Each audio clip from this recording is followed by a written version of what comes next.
At 12:45, we got Toledo, who went 8-5, traveling to Kentucky, who went 4-8. Kentucky favored by 9.5 points on the SEC Network.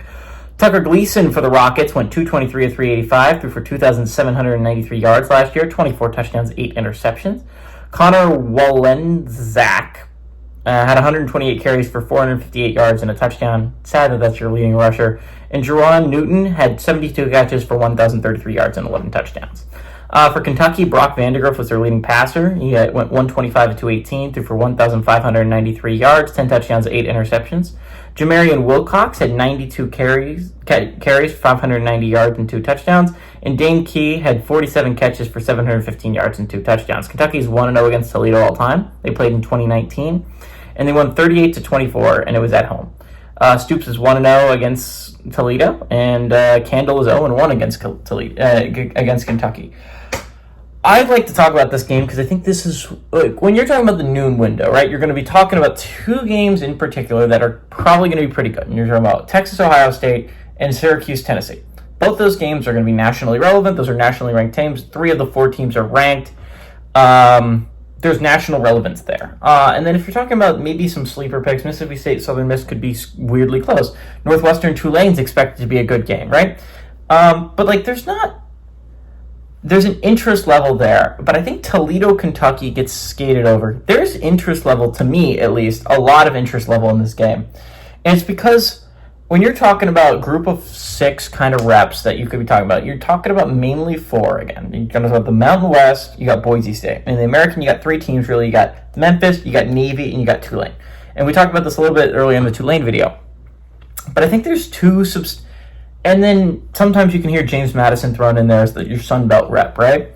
But I think there's 2 teams I think that are just annoyingly slept on. And those 2 teams are Western Kentucky and Toledo. Toledo has an excellent opportunity. If they are able to go on the road and beat a mighty SEC school, they have a great chance, right? And it's going to be really interesting. These 2 teams, Western Kentucky plays Toledo next week. And I think that is going to be a game that is going to determine which dark horse I put my chips on moving forward. If Western Kentucky wins that game, they have an excellent opportunity to go undefeated till they play LSU in late November, right? Toledo, on the other hand, I think if they could win these 2 weeks, if they could go 2-0 in these weeks, then they're going to be putting themselves in an excellent position to not only win the MAC, but have a chance to be that college football playoff rep. And again, these are dark horses. These are not things I expect to happen. But if Toledo can play like I think Toledo can, and they bring back Tucker Gleason, again, he's the only returning player of the 6 that I mentioned. Gleason is a heck of a quarterback. He was a really good player last year. Now, again, they went 7-5 last year. I was hyping them up last year, and they went 7-5. They did not do great.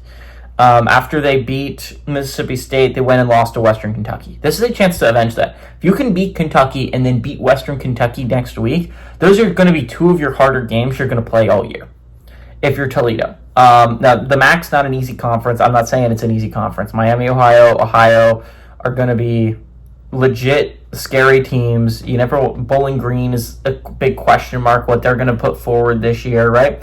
The MAC's not an easy cakewalk like it was for the longest time. But it's been a couple years, but Toledo typically was dominating it. Candle's a very good coach. I'm not a big believer in Kentucky this year. I think Kentucky's going to be as bad, maybe even worse than they were last year. This is a big upset, and this is like something I'm putting a lot of chips on. All my chips on the table is I think Toledo can be a team that we are talking about in like October and November for a team that can get that group of 6 playoff spot. I legitimately think that is a viable thing that could happen for Toledo. Give me Toledo to go on the road and upset Kentucky. They're only 9.5-point dogs, but it feels like this is a bigger upset than that. Give me Toledo to go on the road and pull it off.